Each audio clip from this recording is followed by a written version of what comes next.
Today in Portland, controversy is brewing over a federal logging plan that could hit Oregon's old-growth forests hard.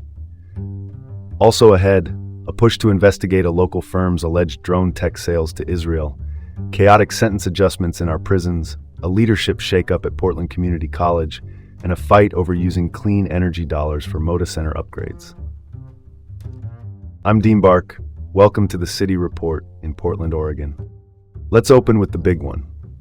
The Bureau of Land Management, the federal agency that oversees public lands, is moving to revise its resource management plan for 2.5 million acres of Oregon forest.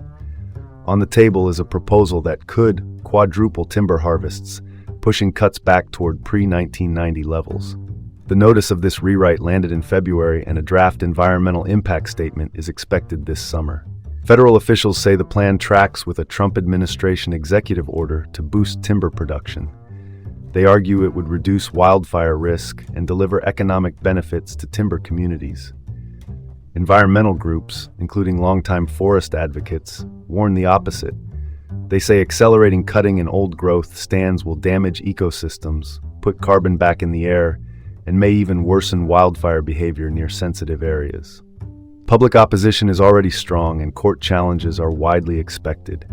Here's a number that frames the stakes. Oregon's temperate rainforests store more carbon per acre than the Amazon. Call it like it is, this is not the place to gamble with the planet's savings account. My take, the economic upside doesn't justify the environmental costs in this proposal. Moving on. Portland activists are urging the City Council, the city's legislative body, to investigate Sightline Intelligence, a Portland-based company that builds AI-supported video technology for drones. Their concern, leaked cargo documents from 2024 suggest Sightline's tech shipped to Israel multiple times and may be used in military drones. Elbit Systems, a major Israeli arms manufacturer, is reportedly a client. Activists argue the sales could run afoul of international arms agreements. Sightline says it complies with all applicable laws. The council has previously pledged to examine this kind of activity, and advocates want them to follow through now. One odd footnote in the local file: a prior Sightline promo included footage of the Portland Aerial Tram, the city's gondola to OHSU, without permission. Free advertising is great until it isn't. The broader point: this isn't just a foreign policy story. It's about how Portland companies plug into global military supply chains. My take: the city needs a thorough, transparent investigation to match its stated ethical commitments. Let's pivot to the next story. Oregon's prison system is wrestling with the fallout of what feels like legal whiplash.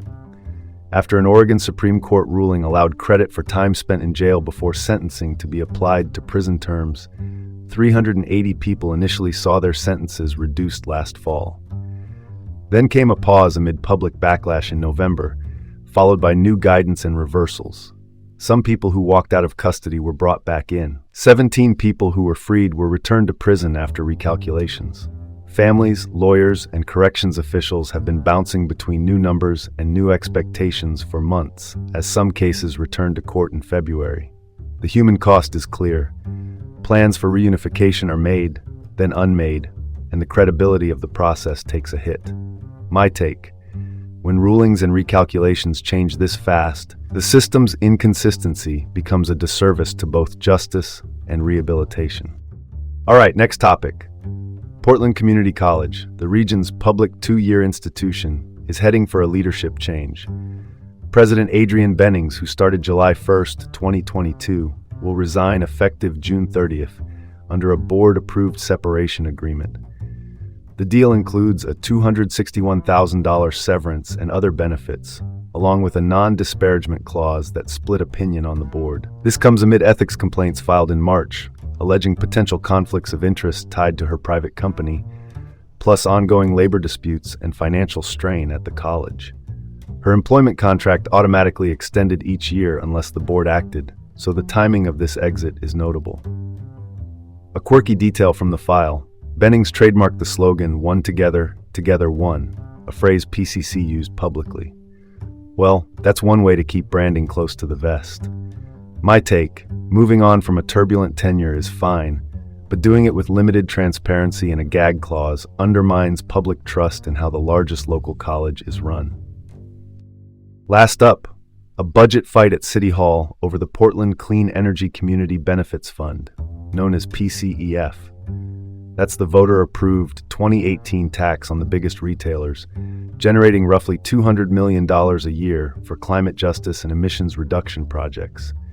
Mayor Keith Wilson has floated using $75 million from PCEF to renovate the city-owned Moda Center arena. Supporters argue upgrades could include energy efficiency and emissions cuts. Skeptics, including some council members and climate advocates, say this bends a climate fund toward a venue subsidy, just as the city faces budget shortfalls. At a May budget work session, council members pressed staff for clarity on whether PCEF can legally and appropriately cover an arena facelift. The bigger tension is obvious. Economic development meets environmental priorities, and everyone wants the same pot of money. My take: redirecting climate funds to a project whose core mission isn't climate sets a precedent that will be hard to walk back. And that's your report for today from the City Report with Dean Bark in Portland, Oregon. Have a great day and tune in tomorrow.